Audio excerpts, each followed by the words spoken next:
Welcome to the MuseCast, where we squeeze every last drop of inspiration out of Sunday's sermon. How can you do it? You're gonna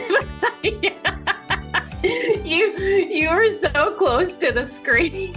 You guys, okay, welcome. Hello. Happy Tuesday. But let me just say, you guys, Dan and I might need some therapy because I don't trust him. And so he's simply like, when I log on today late, and I will publicly apologize, but he holds up this like walkie-talkie, and I'm like, I immediately am suspicious. I'm like, What are you doing, man? Yes. I don't trust you. Yeah. I don't know. I just feel like there's shenanigans around the corner with you. So, you know, if you're looking to get silly, this is the place to come right here. So, yes. That's right. We squeeze every last drop of inspiration from the Sunday sermon, and we do it all in a silly vibe. So That's right. There you go. Yeah, this Dan, is actually. I feel like. Go ahead. Oh, sorry. This is just for communicating with Barbara. So, if she's like out in the garden, I can say, Angel Flower, this is Danny Jingles, over. And then if she, I will forever think of Angel Flower. I see bar. I love it. I was just demonstrating how the walkie-talkie works. I thought we were in radio silence. Yes, we are in radio silence, but this is just for demonstration purposes. So thank you. Okay. Wow. Hey, Barb just guested on the show. That's Yay. Right. That's right. We get her. Okay, Dan, you and I are very transparent. We know we've had our beefs and we've aired those out publicly. And so I think it's just as right for me to apologize to you publicly because I was late today. And I was late, and I want to explain why. So I apologize. Your time is valuable. I know that's a commodity, and I listened to you. That's right. So, sincerest apologies. However, as I was getting ready after I re-listened to Don't Look Back, I was listening to my favorite sports radio team, and they are out of Miami, and it's called the Dan Le Batard Show. And in it, usually it's really funny and it's goofy, and it kind of like, it reminds me of us sometimes. But anyway, Dan was sharing how Dan is like in his early 50s. Dan Le Batard, not Dan Kent. Dan Le Batard is in his early 50s, and he was sharing how he's like, hey, if I haven't been as silly lately, I just need to let you guys know what's been going on. His younger brother was diagnosed with cancer, and he passed away at 2 a.m. And Dan Le Batard was there. So he's telling all this, and I'm literally like bawling. And then I'm like, wait a second, I have to redo my makeup now because I have a show in 10 minutes. So that's why I was late, because I was bawling to something that is usually jovial and funny. Bless them. But but it was but it also reminded me of your sermon and your friend. And just, I wanted to say to you, I know you have shared the story. Is it Jessica? Jess? That's right. Yeah. I just wanted to say to you again, thank you for your vulnerability. I know you shared that before, but we can still see and tell just how important she was to you. Oh, yeah. And the fact that you didn't get stuck there is really powerful. And I think you use that in a really powerful way. So I'm kind of going way forward into the show to say like some standouts for me, but it all tied together this morning. So while, yes, I was late, and yes, I was laughing, crying, I was also thinking of you and your friend and your sermon and how you shared with us so beautifully. So, well, hey, first of all, that's really bad news. What was his name? The radio guy? His name's Dan Le Batard. Dan Le Batard. Yeah, that's that's just so horrible. And it just kind of just, it weighs on you it's so heavy. And to have a job like he has, where he's expected to be jovial, and that's just got to be really, really hard. And so I really feel for him. As for your apology for me for being late and how valuable my time is, let me tell you what I was doing when you joined the Zoom. I was trying to find a good place to put this mustache. And I finally decided to put it on my frog. So that's how valuable my time is. That's what I was doing. So that is perfect. In other words, no apology needed, really. So that is that is awesome. Oh my goodness. Now I'm just going to be looking over your shoulder at that little guy. Yeah. We got to give him a name. Does he have a name yet? I've not named the frogs yet. And to tell you the truth, I'm in a real jam here because I read a lot of books and I'm running out of bookshelves. So I need to probably move the frogs pretty soon and use that real estate for books. So I'm a little worried about the frogs. They're going to have to make a major move. Oh my gosh. I might have to call Frog Protective Services. I don't know that it's appropriate that they be moved. So we're gonna have to talk about that, Dan. Yeah, I don't know. Yeah. I don't know. Tough decisions have to be made. I know. It's tough. It is hard. So MuseCast community, number one, let's put the pressure on Dan, not move those frogs. And number two, let's name Mustache Guy up there. I think that would be great for us to do. I think that'd be good. Number three, I do think we heard a pretty great sermon on Sunday. Well, thank you.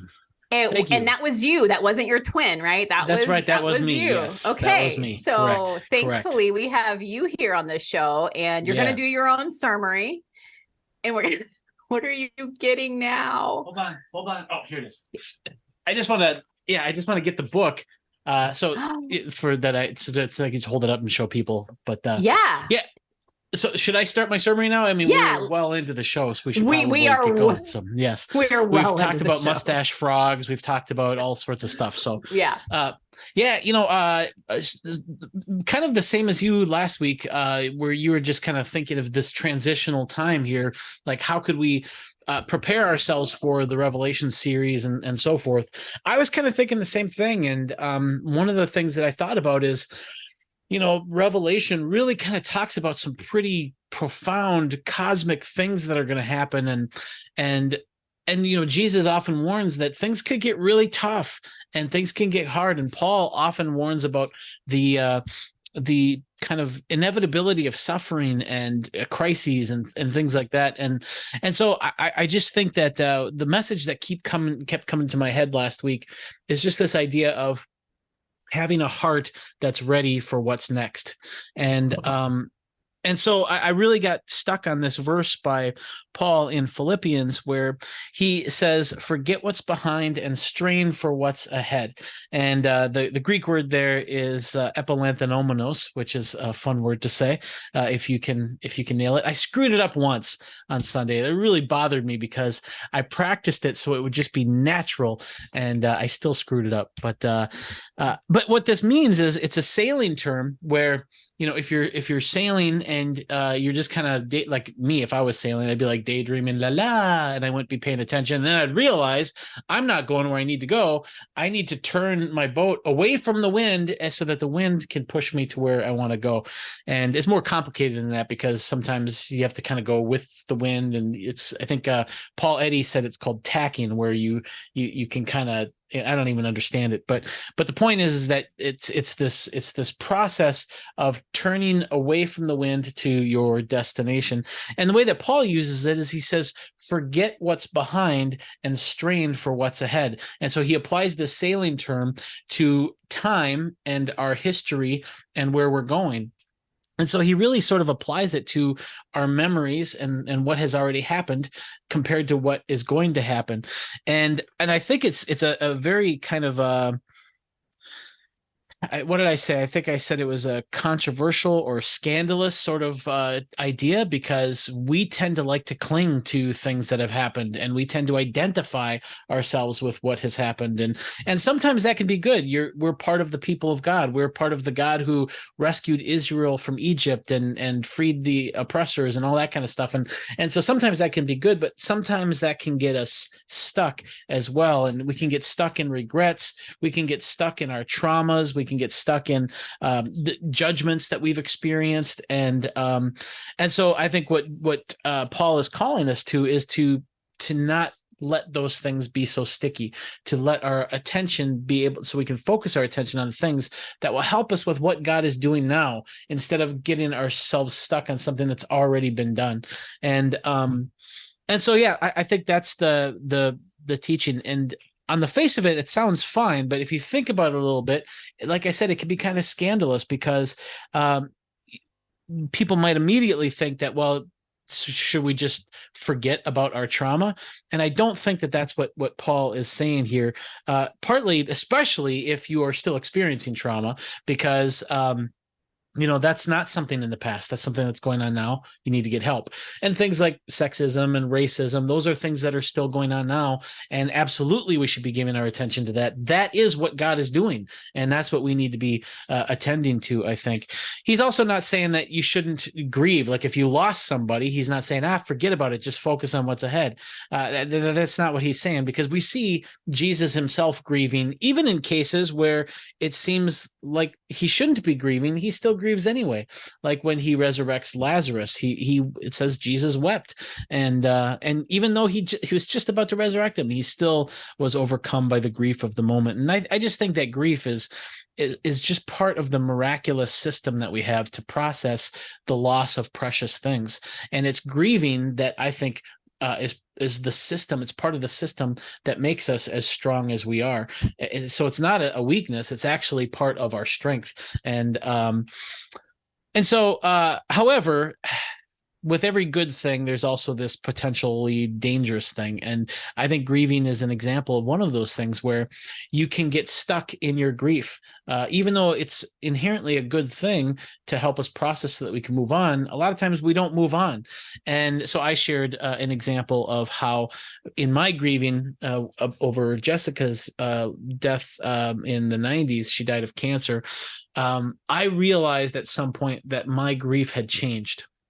And it wasn't just the stages of grief. It was actually just I was doing something to my grief instead of grief happening to me. I was now using it. And I was using it because I felt closest to Jessica when I could conjure that grief and I could conjure those feelings. And you see this happening in the Bible, even with Jacob. He said, I will not let go of my grief until I'm in the grave, because he wanted to be close to his boy. And I understand that. But that's not what grief is for. Grief is not a surrogate for a lost loved one. Grief is something to help us process so that we can move on to what God is doing in the world, because God wants us to be a part of this big thing that he's doing. And he wants us to trust him that we will be with our loved ones again. And we need to live into that trust in order to say later, you just schedule your reuniting with your loved one so that you can focus on what God is doing here and now. The way that I finally said it to myself is I felt like I had lost somebody that I loved, and that's valid to grieve that. But I was adding another loss. I was giving my own life to it as well. And so now, instead of losing one, we had lost two people, myself and Jessica. And that's what I think the Apostle Paul is pushing against, is don't fall into that trap. Paul is also not saying to avoid therapy, because I think that all the things that can get so sticky in our lives, I think a therapist can help those things be less sticky. So I think a therapist can be a good thing. However, I do think that therapy can also create a fascination with the self and a fascination with our past that can be really sticky. And so I just encourage people to look at the past as if it's a glass wall, not an open door, so that you can take valuable things from the past, but the past is not going to take things from you. And then I looked at the story of Lot and his wife, and how Lot was told to not look back, and his wife looked back and she turned into a pillar of salt. And I really got a lot of that kind of insight from Christine Cain's book, Don't Look Back. And it's a really good book, really good audio book. So I encourage people to listen to that if that interests you. And I think the big takeaway I got from that is that just how hard it is to not look back. It's really hard because, you look at Lot's wife. I mean, she had built a home and a family, and she had dreams, and she had, probably she had investments and stuff like that. And she had so much. Basically, her home in this town was this womb for her entire life. And now it was being destroyed. And how could she not look at that precious thing? And it just really shows us that what God is asking here, it's a hard thing. It's not an easy thing. And this is not simple. This is something that it's kind of a challenge. And, but I think that we are up to that challenge. And then the last section I talked about is just a couple things. In order to really live into this, forget what's behind and strain for what's ahead, you really have to believe that that God really is working all of this into something good, so that you don't have to fix it. Because if God is not rescuing us into a secure future, well, then what we have now and what has happened to us, that's all we've got. And of course, we're going to continue to cling on to those things because that's it. That's all we have. It's only when we really believe that God is rescuing us into a kingdom that is secure, that is eternal, that is overwhelming in joy. And the way that the Apostle Paul puts it, it's not even worth comparing to the suffering that we're having here. Only when you believe that can you now let go of these things that you're clinging to, so that you can reach out for that other thing. And then the other important part of this is, if you're going to strain for what's ahead, you have to have a vision of what's ahead is, so that you can fall in love with that. Because until you fall in love with that, it's really hard to let go of these precious memories. And then finally, I had an activity where I just encourage people to write down a list of all of the things in your past that have haunted you, and then take each item of that list. If they're the big things, like the things that just keep coming up, that you just keep recycling in your thoughts, take each one of those, put it on its own piece of paper, and then write a description, or you could even call it a prescription, of how that thing, that haunting event or whatever, how that will be fixed or healed or kind of repaired in God's kingdom. And then the third part of that is to just schedule it, so that you don't have to think about it so much. You know how this is going to be healed. Now schedule it so that you don't, every time it comes up, say, you know what, I'm going to take care of that in the future. Hopefully that's something that you can reconcile here on earth. But if not, then you can schedule that for when you were in God's kingdom. And it's an activity that I haven't really tried on that heavenly level yet, but it's an activity that I do use for just day-to-day kind of worldly stuff, and it helps me manage my stress and anxiety. So that was my sermon. I'll just leave it at that. What did you think of the sermon? I thought it was great. I just first want to say there are certain things, Dan, because I feel like I've we have a rapport and we have a certain relationship, so we've gotten to know one another. And when you took us through that activity, I remember thinking to myself, of course, Dan has a future scheduled appointment with someone about 100 days into heaven, possibly. Yeah, right. You got to get those things on the schedule, like you do your haircuts, and you. That's right. You got to plan ahead. I love. Yeah. Of course well, it's funny because what's funny by itself, but it's like your body wants to stress. That's what your body is supposed to do. If there's something wrong, your body wants to always be telling you about it. And so you have to give something to your body to shut it up. And what I have found is that just telling myself, I know that you want to stress about this. You can stress on Monday at 2:00, but it gives me, my body, permission to say, okay, I'll wait until Monday at 2:00, but just know Monday at 2:00, I'm going to stress. And it's a weird thing, but it has worked for me. So, well, yeah. Honestly, it makes sense because like you said, you're like, our bodies, we have all of these neurons and things pinging, and, it needs to be like, hey, calm down. I hear you. I see you. I'm going to deal with you, just not in this moment. So it totally makes sense. So I loved that exercise that you took us through. I thought it was really helpful. And I hope that people will, lean into that and take advantage of some of those things there. I really did appreciate the the way that you talked about grief throughout this sermon, because I do think that there are many people who get stuck. And I love like some of the terminology used about sticky, like that gets sticky. But I do think some people get stuck. And I think not only with grief, but it could be like, just think of anything. It could be anger. It could be it could be anything that in a moment has its place and is justified, and we need to deal with it. But if we get stuck there, then we are really cutting off the cool new things that God wants to do in us and through us. And so I loved that reminder. I thought it was really great. And like I said, I loved how you pertain that to grief, but I just want to encourage folks too. It could be any number of things. That's right. As we're looking ahead to, we know eventually we will get to Revelation, the series. But I know that even like with that series coming up, that could bring up some things for people that they're not, they don't have fond memories of or whatever. It could bring up some triggers for people. We can't get stuck there. We need to like deal with it and move forward so that we can receive the news. So I thought even from that perspective, your sermon was really timely and good. And I appreciate it so much. Another thing, I loved the glass wall, not an open door. Thought that was brilliant.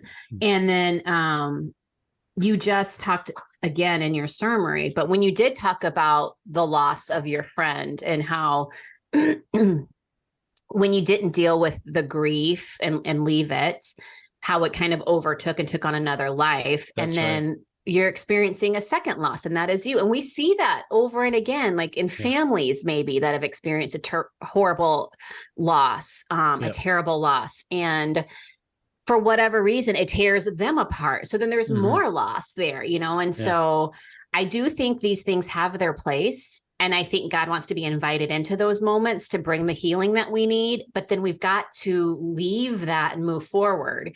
Yeah. And you were really clear to say, which is hard to do because you can't account for all the variables, but you were really clear to say, if this is a current thing, a present thing, that's not what you're talking about. We're talking about what's behind, and moving to what's ahead. So all of that to say, good job, sir. And thank you very much.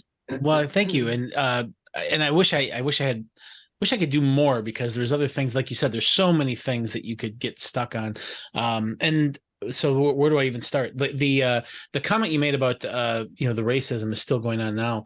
That's where it gets like deceptive, because, well, I mean, there's not slavery anymore, and Jim Crow laws. We don't have Jim Crow laws anymore, and we had the civil rights movement, and so people can kind of get lulled into this sense of which, that's what Paul is talking about. Forget what's behind and strain for what's ahead.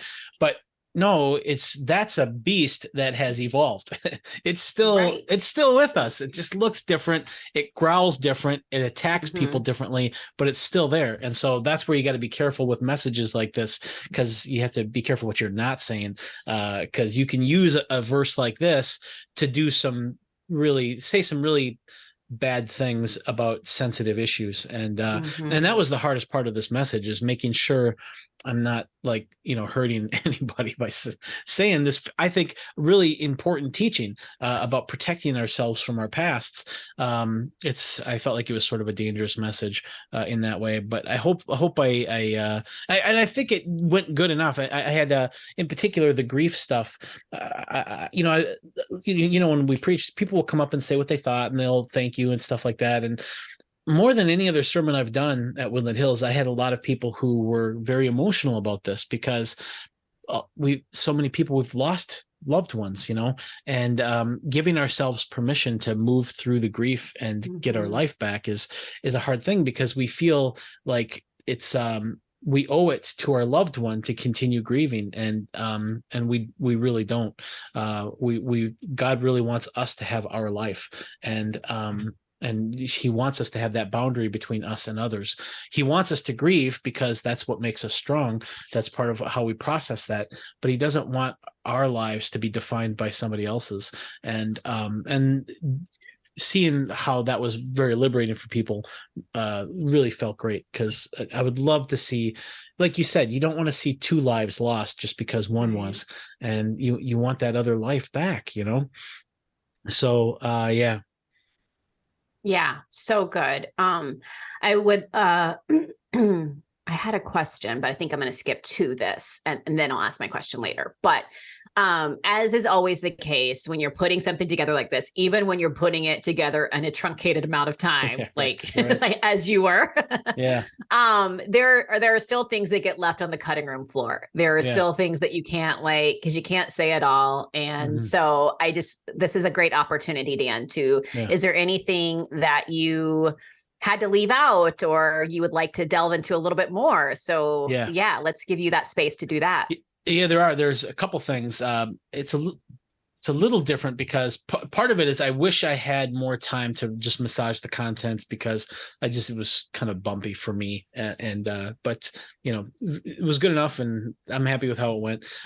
But there is, when you talk about stuff getting stuck in the past, I talk about a lot of these negative things, but we can also get stuck on our positive things too. And I remember my favorite example of this was when I owned these bubble tea stores. We were trying to create a product package for one of our items. And so I put out an ad on a hiring service looking for a product packaging developer to help with this, and so I interviewed all these people, and this was in 2009, I think.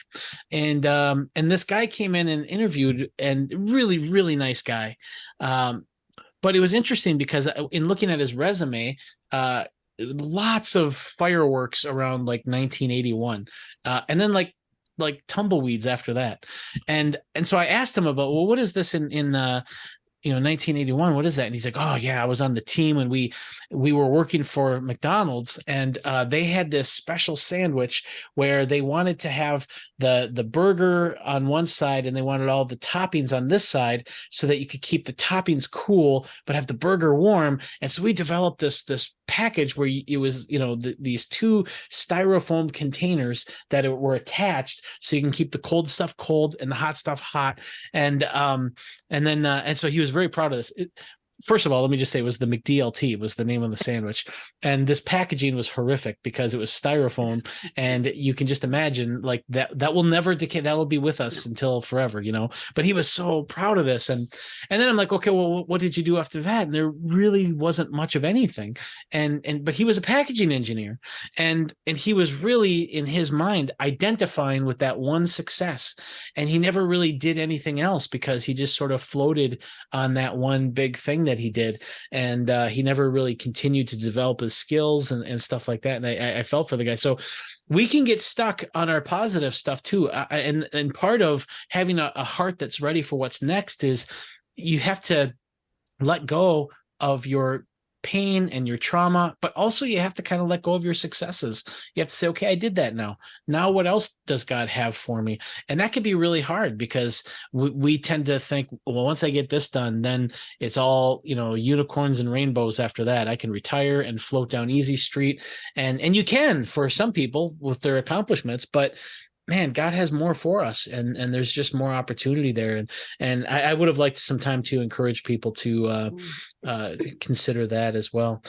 And then the other thing is, we talked about forgetting what's behind and straining for what's ahead. And I really did focus on not getting trapped on what's behind.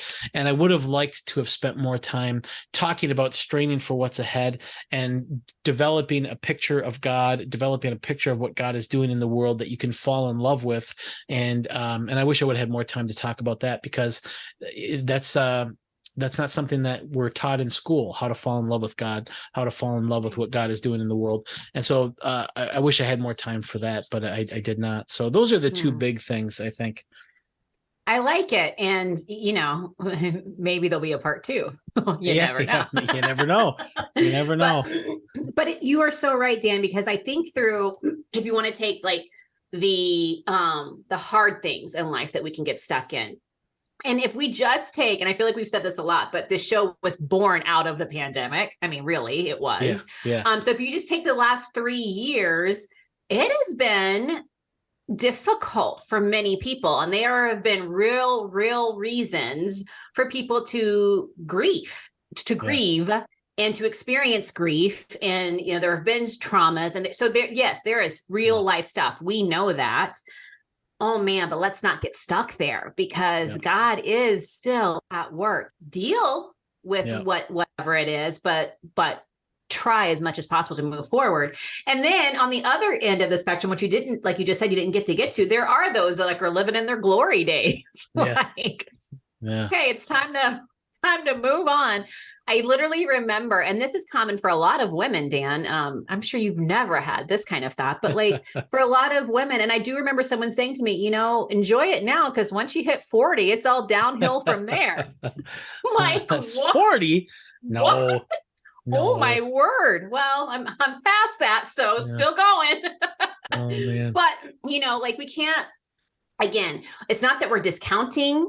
It's not that we're belittling. And it's not that we are idolizing, we're just not getting stuck there. And I love that. Again, just like that encouragement to press onward. And I think the key is, like you said, knowing that there is something to press onward toward, being in love with a God that does have a hope and a future for us, and not thinking, well, this is all that there is. Because so many people can get their identity, believe it or not, from their grief.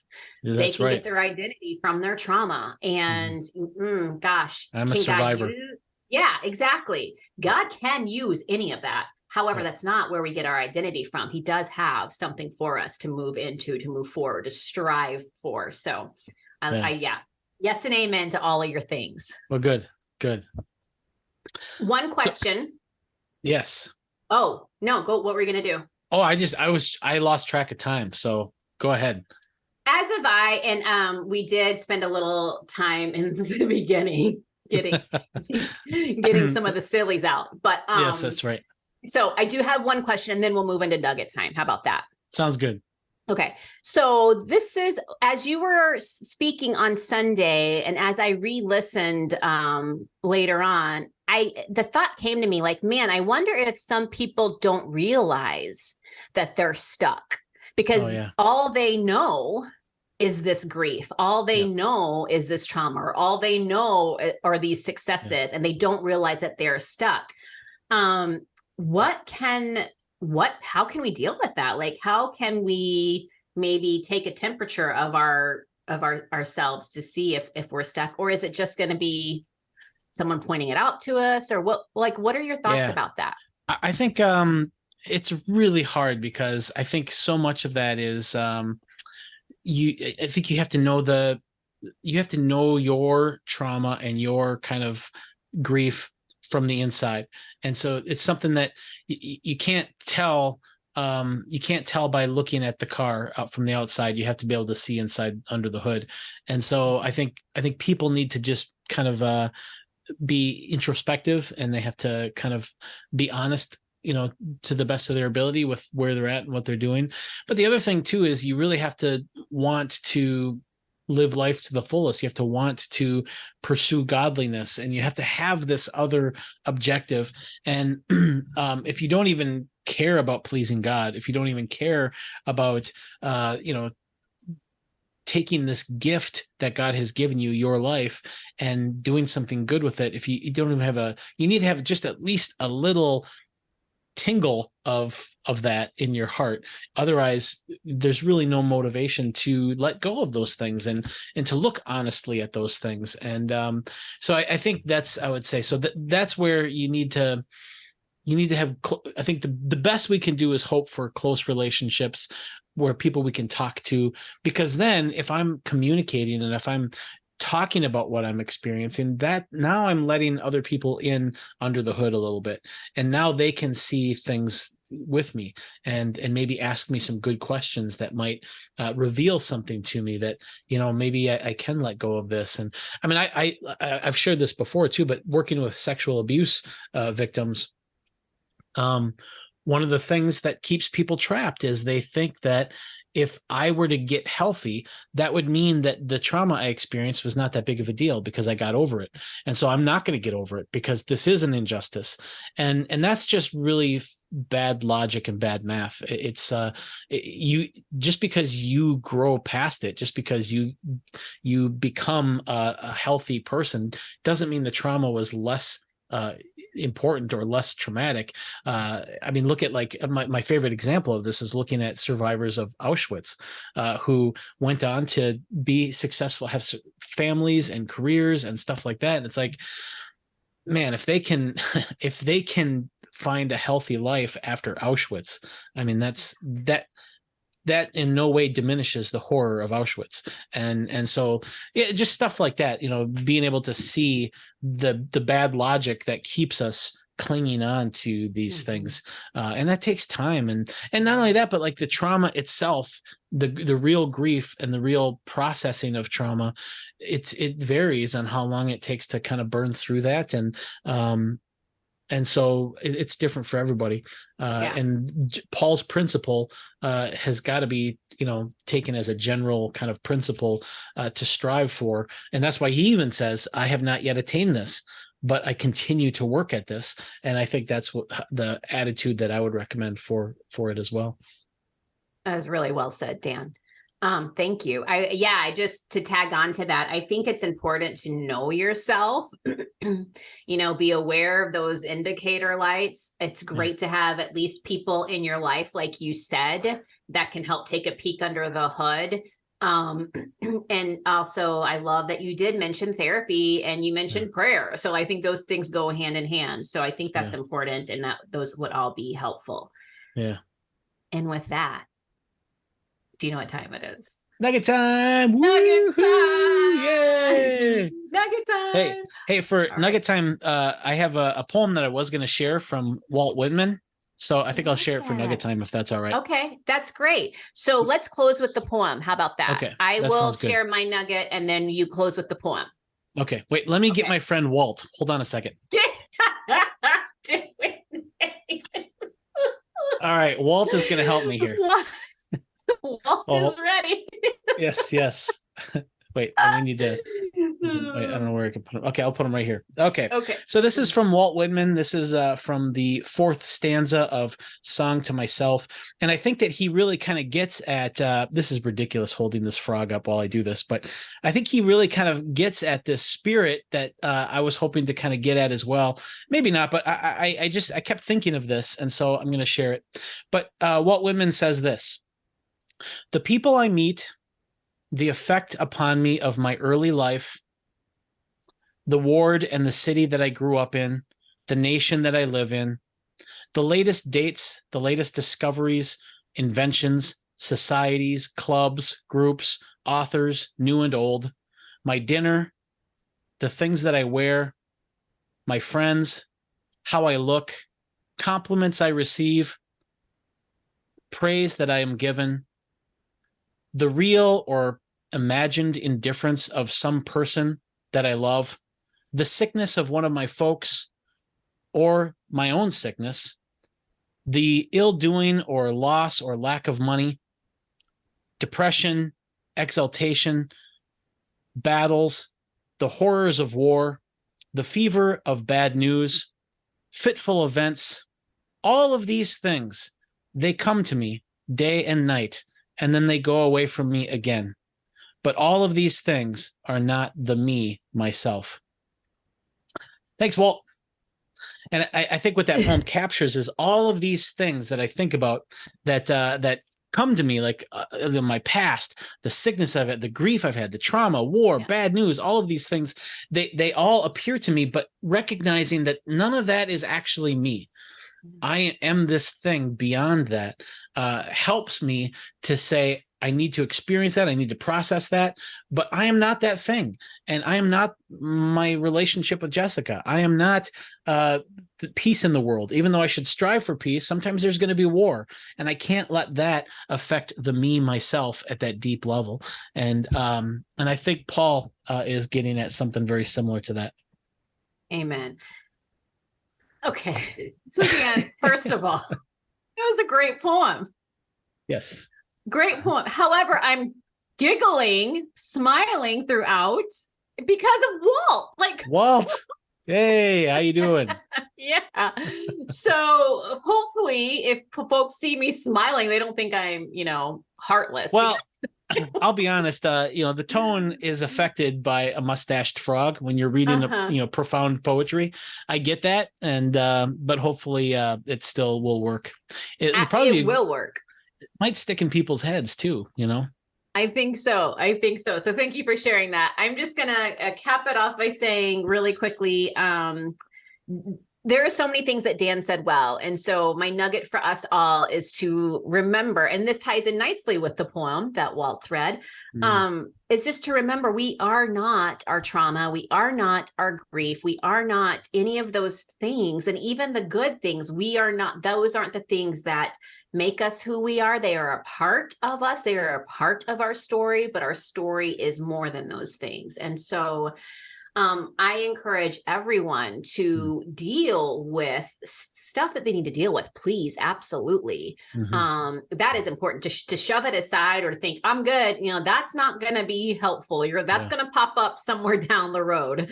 And that's not what we want to be moving toward. But I think we need to allow God to come into those spaces because he wants to, and he cares about those things, and allow him to bring us the peace and the healing that we need, and utilize the resources that we have here on this earth, our community, our friends, our family, if those are safe places, therapy, counseling, all of that stuff. Utilize all of the resources, whatever is needed, so that we can be free to strive forward and to move ahead to what is to come, because there is a hope for us. And that is because of Jesus. So, we care about your stuff. Absolutely. We just don't want you to be stuck That's right. in the good or the bad. So yeah, that's a good way to say it. Is my nugget. That's awesome. That's a great summary. Yes. Good deal. No mustache needed. So that's right. Hey, you guys, thank you for tuning in. And hey, thank you for praying for Greg. He's feeling better. So the plan is for him to be with us on Sunday and for us to hear from him. So continue to pray for he and Shelly. And we just want to thank you guys again for being a part of our MuseCast community and for sending in your comments and your questions. It's just great. So also, we have a couple emails that we have not gotten to yet, but we will. Yes. So yes. Stay tuned. Those will be coming up. We have not forgotten those. All right. Well, we'll see you at the chat, 4 p.m. Live on YouTube. Well, it's not early live, but on YouTube, we will be there chatting. We will be there. We will be live. We will be there. So, yes, we will be live. Dan and I will be live chatting with you guys. Or if you want to go on a little walk, in this nice balmy heat, you can take us on podcast with you. So thanks, guys. Have a great rest of your week. And we will catch you next Tuesday for another episode of the MuseCast. That's right. See ya.